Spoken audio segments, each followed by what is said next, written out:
Masterizer. Sanibona ku-part 95 la siqala khona police station. U-Ian engena police station eya ku-Lucian. Ngibingelele ethi Lucian ndoda kumele sikhulume. Wathi Lucian kwenze njani? Wathi u-Ian i-prosecutor kade efike e-ofisini lika-Larry namhlanje. Ithi i-prosecutor ifonelwe uCarl. Ethi uCarl kwe-prosecutor nayo yonke information ewubufakazi bokuthi uKelly wayeyivikela kwakuyi-self defense. Wathi Lucian pho ikhona nenkinga lapho ngoba vele kumele ayazise i-prosecutor. Wathi u-Ian ukuthi ngifuna ukwazi exactly into ayishilo. Wathi Lucian unayo nje ifone number yakho ngamfonela umbuzo. Wathi u-Ian inkinga lapho ukuthi ifoni akayiphenduli. Wathi Lucian pho yini lekuphatha kabi na Ian? Wathi Ian ukuthi uLarry ufuna ukwazi ukuthi lo mfana omncane wazini kanti futhi ufuna ukuthi mina ngiyokhuluma naye uCarl. Ngimtshela uhlangana noLarry ofisini lakhe ba discuss about le case. Ethi ngoba uma ingenza iphutha lo mfana omncane uKelly ngaba kwenkulu inkinga. Wathi Lucian kumele senze isiqiniseko sokuthi akalenzi iphutha. Wathi Ian ingakho ngithi kumele simthole kuqala lo mfana. Wathi Ian kodwa ngizoloku ngiqhubekele nokuzama ukumthola. Wathi Lucian uma umtholile wenze sure ukuthi umhlalisa phansi ukhuluma naye. Ethi Lucian nami ngizobe ngimzama. Wathi Ian uma umthola Lucian ungazise. Wathi Lucian okay. Mase ethi uhamba Ian umisa Lucian wathi khona enye into engekho right engifuna ukuyikhuluma nawe. Wathi Ian uyangithusa ke mawuthi ayikho right imayelana nani. Wasukuma Lucian wasondela ku-Ian ehlisizwe. Ethi Lucian kumayelana nawe no-Alex. Wathi Ian akho lutho phakathi kwami no-Alex uqonda ukuthini? Wathi Lucian unesure ukuthi akho lutho phakathi kwenu. Wathi Ian akho lutho. Wathi Lucian kulungile wahamba u-Ian wama eminyango wajika wabuya wabuza ku-Lucian ukuthi waye ungibuza ngami no-Alex. Wathi Lucian ngoba uthe akho lutho ayikushuthi akho lutho nami bengiyibuzele. Wathi Ian ngabuzileni Lucian wakhuluma nawe? Wavuma Lucian wathi yawufikile. Wathi Ian kanti unjani lo muntu wesifazane? Ngazile nje ukuthi uzofika azongivulela icala. Ngicela ukutshela iqiniso thina Lucian senze isex. Bengiyitshela ukuthi sivumelene. Ufike nje endlini yami ephethwe kabi indaba ye-divorce wathi ngimphuzisa utshwala ngamthelela utshwala saphuza. Uyena futhi obeziletha kumina. Ethi ngikutshela iqiniso Lucian angimrapeanga mina u-Alex. Ngoba uyena ovele wangijikela ngakusasa wangitshela ukuthi ngimdragile ngamrape. Wathi Lucian kwenzile wena lokho? Wathi Ian cha uyangisukela u-Alex. Wathi Lucian kwenziwa yena kusukele ngento enjalo. Wathi Ian nami ngiyadideka Lucian ngoba emva kokuthi eqale waphika kanjalo ubuye wathi useyayikhumbula zonke izinto ezenzekile savumelana. Ngoba ekuseni sihlukane naye umuntu oright bengingazi ukuthi uzofika azokhuluma nawe. Wathi Ian ngicela ungikholwe Lucian. Wathi Lucian ngiyakukholwa vele ngoba nawe Alex akazafikele. Wathi Ian pho uyisholani zonke lezi zinto Lucian? Wathi Lucian wena nje uqede ukungitshela yonke le information. Wathi Ian kodwa Lucian ungenzelani lento? Wathi Lucian ngikwenzisa into oyenza njalo wena ebantwini njengeloya. Wathi Lucian njengoba uhlezi ubathola abantu nami ngithole wena namhlanje. Wathi Ian ungithole ngani? Wathi Lucian ngikuthole ngoba ngikubonile have sex endlini yakho no-Alex. Wathi Ian hawu kungcono kanti Lucian usibonile? Wathi Lucian yanginibonile futhi beningalivalile ikhethini ku-Alex ngaphezulu kwakho. Wathi Ian Lucian mngani wami ungakwazi ukungikhulumela naye angangivulela icala. Wathi Lucian ayikho-ke into engizoyikhuluma no-Alex ngaleyo nto nawe bengikutshelile ukuthi relax u-Alex ngeke aze akubophise. Wathi Ian okay ngiyakuzwa. Wathi Lucian qhubeka wena uhambe uzama ukuyothola uCarl. Waphuma wahamba u-Ian engayekile ukubonga kuLucian. uMarcy wayetshela uBradley ukuthi angastress kakhulu ngokuthi u-Alex uhambile. Wathi uBradley kungenzeka ukuthi ubengekho serious. Wathi uMarcy uzothini uma ukuthi ube serious mayithi akakaze akuthande nokuthi ubeseyimisele ngokulaxaza iy'ngane zakhe. Ethi uMarcy zama ukukhuluma neloya wena uthole i-custody yey'ngane zakho ukuthi uyikhulisele wena. Umbonile loya muntu unanama-profile adeyithana khona nabantu abaningi. Wathi uBradley hayi ngizozama ukukhuluma neloya. Wathi uMarcy ngizokuxhumanisa noLarry. Uyiloya yenza ezinye izinto eziwumsangano naye emaceleni kodwa uyawushaya futhi uyawazi umsebenzi wokuba yiloya. Wathi uBradley usho lo Larry usebenzisana ne-boyfriend yakho. Wathi uMarcy namanje ngisakuphindela u-Ian akuseyona i-boyfriend yami kubuke ngathi i-boyfriend ka-Alex. Wathi uBradley hayi lapho ngiyakuvumela uqinisile. Wathi uMarcy ngiyaxolisa Bradley kuzomele ngiye emsebenzini. Ethi uMarcy ngingayithatha i-day off kunokukushiya usesimeni esinje. Wathi uBradley nokhululeka ngami masihambe emsebenzini. Wathi uMarcy ngithi nale ngane encane uzoyigada. Wathi uBradley ngingayekelani vele isencane. Wathi uMarcy kodwa phela kuyona ingane yakho. Wathi uBradley ingane encane kanje ngingayilimazelani Marcy? Wathi uMarcy bengingasho ukuthi uzomlimaza. Wathi uBradley kanti usho ukuthini? Wathi uMarcy cha ngiqonda ukuthi sekukuningi nje nangendlela afika ngayo emhlabeni noma wakhe wayekuchithela ushade naye. Wathi uBradley ngiyakwazi lokho kodwa lokho ngeke kungenza ukuthi ngize ngibandlulule ingane encane engazi lutho. Wathi uMarcy ngakho ngikuthanda nje indoda e-right. Asikathi uMarcy eqabula uBradley emtshela ukuthi uzobuya ambona noma engathanda ukumshiya esesimeni esinje. Wathi uBradley khululeka ngoba right hambe emsebenzini. uMarcy wavalelisa uBradley emtshela ukuthi uyamthanda waphuma wahamba uMarcy washiya uBradley. Uthe sesele yedwa uBradley sathi uyarelax ingane yavele yasho.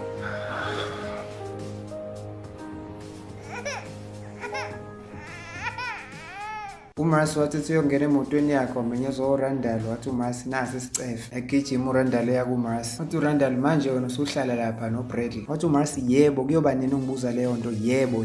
You live there with Brad? Yes. How many times you gonna ask me that? Yes.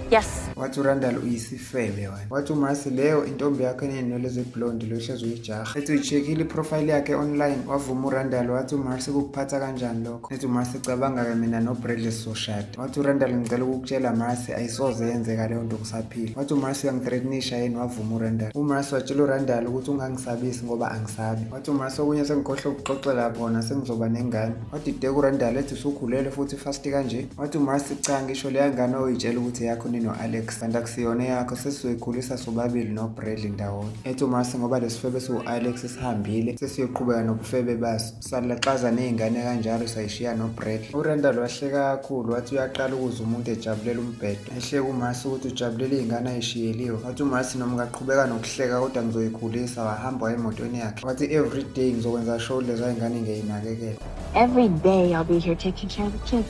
Wadumisa imoto yakhe uMarcy wahamba. uDr Rustin wangena la asebenza khona ethuswa ukufica u-Alex. Ethi bengingalindele ukufica wena la Alex. Wathi u-Alex ya Dr Rustin ubona mina. Wathi uDr Rustin ngingakusiza ngani Alex. Wathi u-Alex ngize la kuzovala inzalo. Wethu uDr Rustin. Wathi uDr Rustin kodwa leyo nto akuyona nje into ezovele yenzeke same time. Into engingaqale ngikubambise yona ama-birth control pills. Wathi u-Alex okay nginikeze lawo maphilisi e-birth control. Wathi u-Alex ngoba ngikhathele iy'ngane engizoba nazo ngikhathele nayilezi enginazo. Wathi uDr Rustin ethi Alex angisakuzwa-ke manje qonda ukuthini. Wathi u-Alex ngiqonda ukuthi nginikeze uBradley iy'ngane ngamshiya nazo ngizomnikeza i-custody ukuthi zibhilonge kuyena uBradley mina sengizoyiphilela impilo yami entsha. uDr Rustin owayesedidekile wabuza ukuthi pho uthini ngale ngane encane. Wathi u-Alex nayo ngizoyinika yena uBradley. Wathi uDr Rustin kodwa akasiyena nje ubaba. Wathi u-Alex ngiyakwazi lokho nawe uzoyibonela uBradley wenze njani futhi anginandaba. uDr Rustin wabuza ukuthi right Alex uke waphuza utshwala. Wathi u-Alex ukuphuza kwami ngicela singakufaki kule nto. Wathi uDr Rustin before ngikunika ama-birth control pills ngeke akuvikele ezifeni zocansi ama-STD ne-HIV. Wathi u-Alex ngizobe ngisebenzisa i-condom. These will not protect you from HIV or other STDs. I'm gonna use condoms. Wathi uDr Rustin Alex ungakwazi ukwehlisa le speed osuhamba ngaso manje. Wathi u-Alex okay awuthi ngehlisa ispeed walala warelax. Wathi uDr Rustin ngilindela Alex ngisakuthathela lawo maphilisi ngiyabuya. Wathi u-Alex okay waphuma wahamba uDr Rustin. Uthe uma esephumele ngaphandle uDr Rustin wakhipha iselfoni ifonela uBradley. uBradley wayiphendula ifoni uDr Rustin ebuza kuBradley ukuthi ngabe yonke into ihamba kahle phakathi kwenu no-Alex. Wathi uBradley dokotela nguqonda umbuzo wakho. Wathi udokotela ngino-Alex la esibhedlela yena uright kodwa phela akaguli indawo futhi akalimele indawo. Wathi uBradley akunandaba noma kuthiwa ulapho ngoba elimele noma egula. Wathi uDr Rustin Bradley njengoba senginazo eminyaka eminingi angikho happy ngesimo phakathi kwenu ngiyazi ukuthi isimo asikho right kodwa angiyithandi indlela u-Alex ayiyona njengamanje. Wathi uBradley kuyaxoxela no-Alex ukuthi une-online dating profile la datana khona nenqwaba yamadoda abantu abamnyama. Wathi udokotela cha akangitshelanga lokho. Wathi uBradley ngiyakutshela-ke mina into okufanele uyazi ukuthi bengishade nomuntu obezenza into ebheke phansi engiqambela amanga yonke leminyaka ngihlala naye endlini. Ethi uBradley uma usafuna sizwane Dr Rustin ngicela ungaphinde ungitshele lutho ngo-Alex ngoba ayikho into ekhuluma ngo-Alex engisafuna ukuyizwa kusukela manje. Waxolisa uDr Rustin kuBradley. uBradley wavele wavala ifoni. uDr Rustin wabuyela ngaphakathi wafika sengaphakathi wavula ekhabetheni wakhiphela u-Alex lawo maphilisi. Wathi u-Alex kanti lama-birth control pills ala ngaphakathi yini pho ubuyiphumela ngaphandle wena ngithi ubusawufonela uBradley. Wathi uDr Rustin bekufanele ngoba ngiphatheke kabi Alex. Wathi u-Alex besingekho isidingo ungayikhathaza akanandaba nami nama nginandaba naye. Wathatha lawo maphilisi u-Alex wathi esehamba wathi uDr Rustin kodwa Alex akumele ngabe ushayela imoto nje. Wathi u-Alex bengivele ngifike ngidrive imoto nginje waphuma wahamba u-Alex wahlangana nabanye abelungu omunye wayibamba omunye olimele. Uthi u-Alex ulinyazwe yini-ke wena?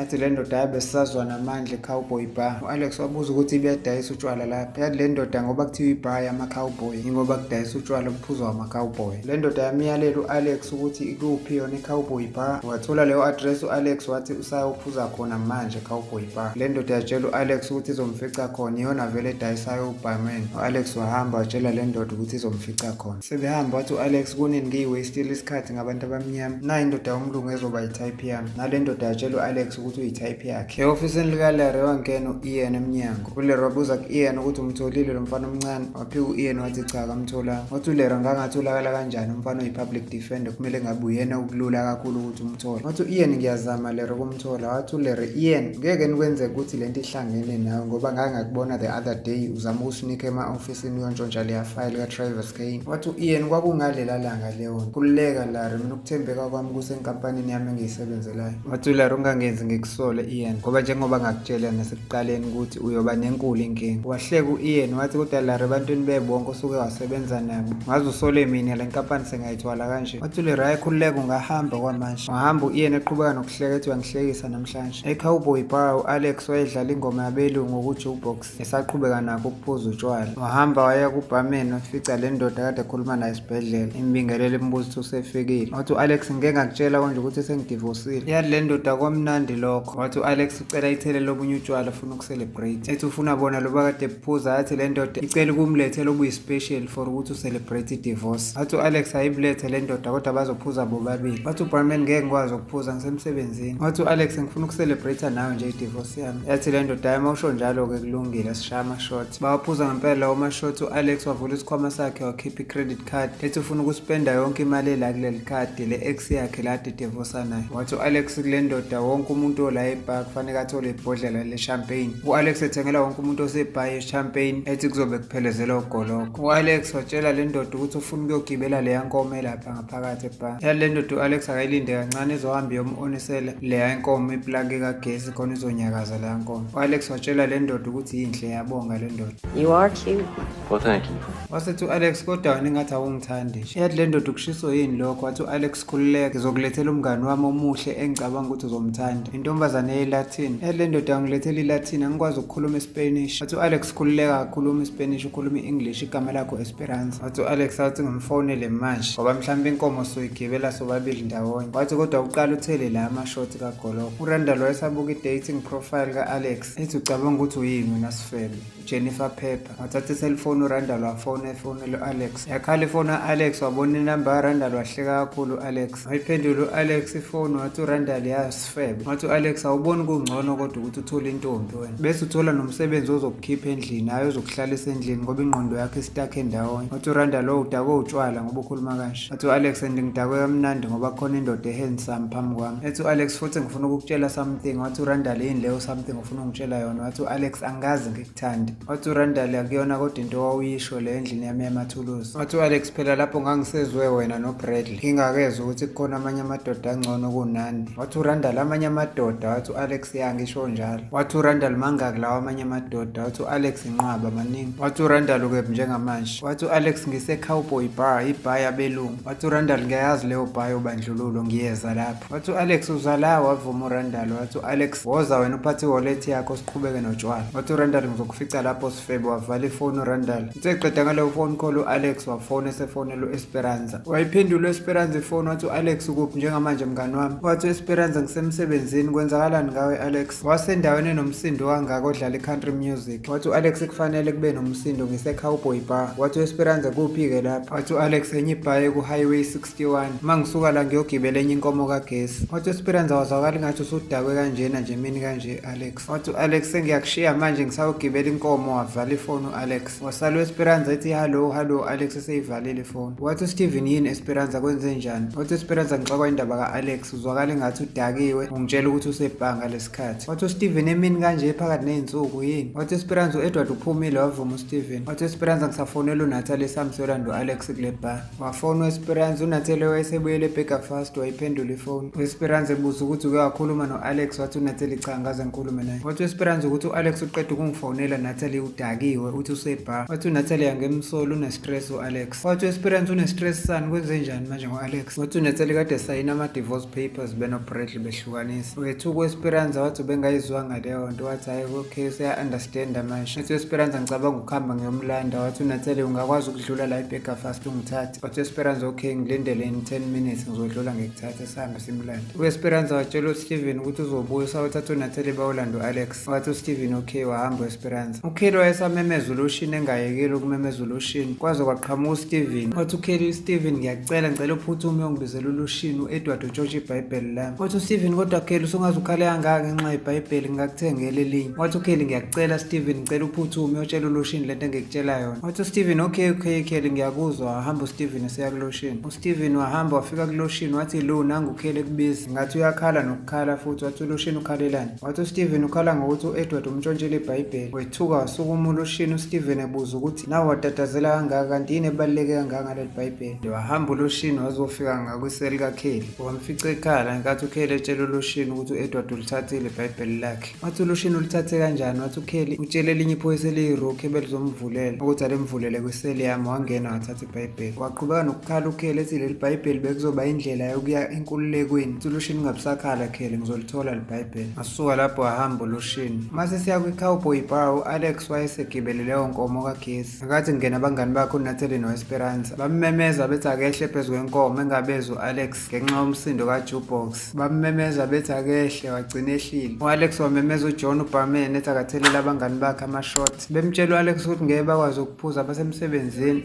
U-Alex wabatshela ukuthi uJohn lo uBarman indoda yakhe entsha ethe izomupha umsebenzi wokusebenza la ebar. Ethi uzosebenza njengoweta i-waitress yala ebar. Ethi uNatalie usuqalene nokudinga umsebenzi manje. Wathi u-Alex ngiyawudinga umsebenzi ngoba sengidivosile ngifuna nokukhululeka. Wathi uNatalie uzobe ungakhululekile ngento oyishiye ngemuva. Wathi u-Alex yini le? Wathi uEsperanza phela uney'ngane Alex usukhohliwe. Wathi u-Alex abamiyeke ngey'ngane uBradley uzonakekela iy'ngane. Wathi uEsperanza ngiyathemba uqondile ukusho njalo ngoba ezakhe iy'ngane. Wathi u-Alex naye uBradley ezakhe ngoba ngizomnikeza i-custody yokuthi kube ezakhe ngokusemthethweni. Bathi uma bembona eqhubeka nokuphuza u-Alex wathi uEsperanza woze sizokuthatha uhambe ekhaya. Wathi u-Alex ngeke ngisakwazi ukuhamba nani mina senginekhaya elisha nananga uJohn. Bembuza ukuthi wamazi nini yena lo John. Bembuza ukuthi yena lo John bayamazi ukuthi uhlalaphi. Wathi Alex uhlala khona la ngaphakathi eBhayo ulala upstairs. Bamncenga uNatalie benoEsperanza ukuthi akahambe nabo. Le ndoda yanikeza u-Alex ugologo. Wathi uEsperanza no usephuzile ungabisamnika. Wawuthatha u-Alex lo gologo wathi tshela ubani Esperanza ngoba indoda yami yangiphuzisa. uEsperanza waqhubeka nokuncenga u-Alex ethi abahambe. Ethi u-Alex abamiyeke ufuna ukukhululeka yena. uNatalie waze wagcina esedonsa uEsperanza wakhuluma naye eceleni. Wathi uNatalie Esperanza asimiyeke. Wathi uEsperanza sovele simiyekele endaweni enje nale ndoda esingayazi. Ashiya umuzi wakhe omuhle kanje uzolala ebar ebeshiye nezingane zakhe ezintathu ngemuva. Wathi uNatalie manje sizomthatha kanjani engafuni. Ethi uNatalie miyeke kanje ngoba esadakiwe. Uzothi la esephapha mase kudamuke khona utshwala alibone lonke leliphutha lenzile ukuthi ube wrong. Wathi uAlex ngiyakuzwa Natalie u-wrong. Wathi uNatalie angikho wrong ngiqinisile. Unezingane ezintathu lapha ezikudingayo. Wathi uAlex nginezingane ezintathu ezidinga uBradley ngoba umzali o-right kabi okudlula mina. Ethi uAlex niyamazi nje uBradley ukuthi akaze angichithele. Wathi uAlex nina phindelana endleleni enize ngayo. Mina ngiyimisele ngokuthola umsebenzi njengoba nginitshela ukuthi sengizohlala nalela cowboy elidayisayo ngala ngaphakathi elingithembise nokunginika umsebenzi wala ebar. Wathi uEsperanza uzama ukuncenga uAlex uNatalie wathi Esperanza ngithe miyeke asambe simshiye kanje ingqondo izoyibuyela late. Wathi uAlex ngoba nina nisadiscussa ngami ngisahamba mina ngiyogibela inkomo wabuyela khona kuleyo nkomo uAlex.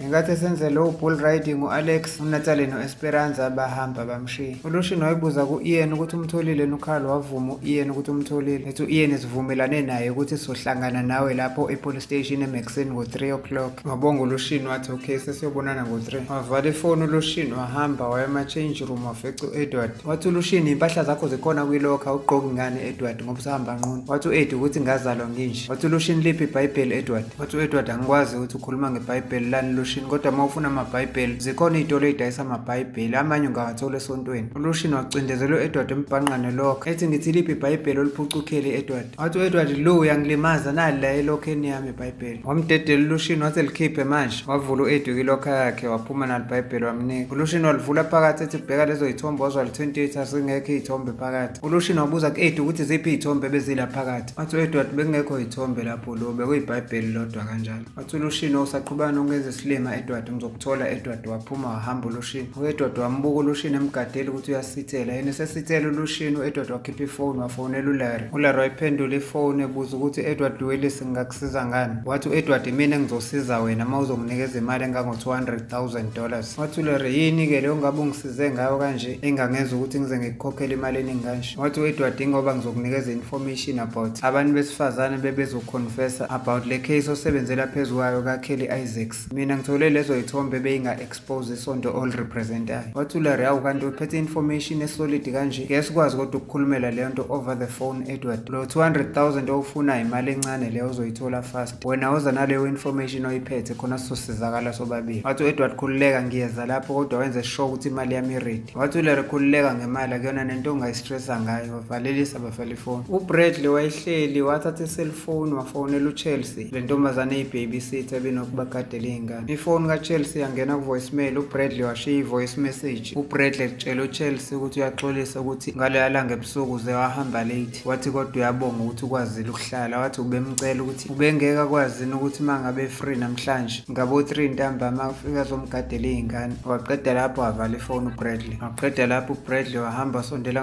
enganeni lencane ekhuluma uBradley ukuthi walala isikhathi eside kangaka ndoda namhlanje. Wasondeza isandla uBradley wethuka uBradley wathi hayibo ngathi le ngane ayiphefumule nje. Wethuka uBradley wathi phefumula, phefumula. Breathe. Siyayibeka lapha namhlanje ungaphuthelwa episode elandelayo uploada kungekudala.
Thank you for watching Storiza TV, and please don't forget to like, subscribe and hit the notification bell for more videos like this.